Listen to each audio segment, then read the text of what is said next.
Mombasa Governor Ali Hassan Joho, Siaya Senator James Orengo, and former Machakos Senator Johnson Muthama are among NASA politicians whose passports have been suspended by the state. The coalition's chief strategist David Ndii and businessman Jimmy Wanjigi have also not been spared the purge as the government intensifies a crackdown on the opposition figures following a move to swear in its presidential candidate in the last elections, Raila Odinga, as the people's president in a symbolic move of defiance.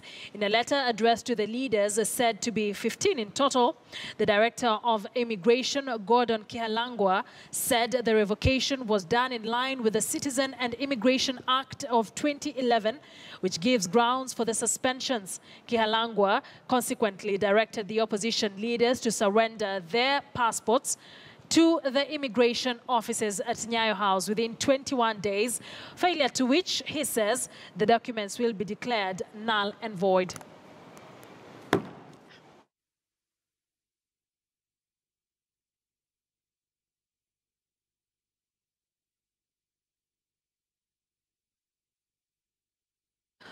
All right, let's now take a look at what the law really says about the revocation and confiscation of passports and see whether it's in line with what the Director of Immigrations in the country is doing currently.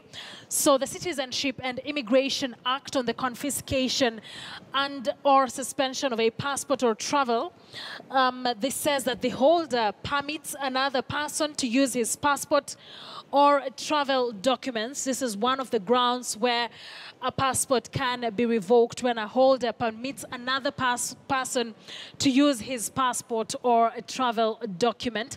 Let's take a look at another of the reasons that it could be grounds for a confiscation or suspension of a passport: that the holder has been deported or repatriated to Kenya at the expense of the government. The holder has been deported or repatriated to Kenya at the expense of the government. This then would mean that their passport would be suspended or confiscated by the Department of Immigration.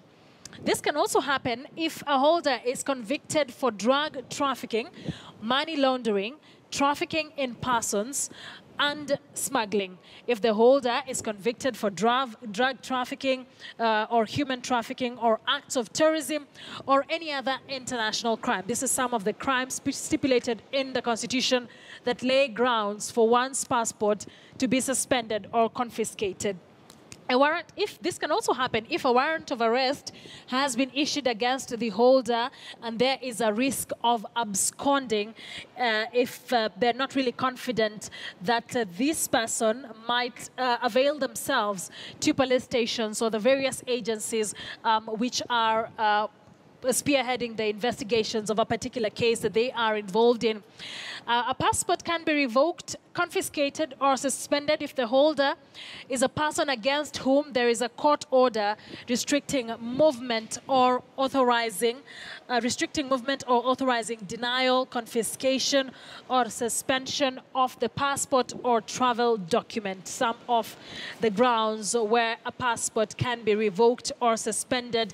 And of course, from what we are seeing, there isn't much from those that this particular passports have been revoked. A list of 15, certainly no major international crimes, certainly no arrest warrants against them, and certainly they have not permitted anyone to use their passports. So of course these are answers we will be demanding to get from the government. But let's get initial reaction from those whose passports have been suspended, a total of 15, among them former Senator for the county of Machakos, Johnson Muthama.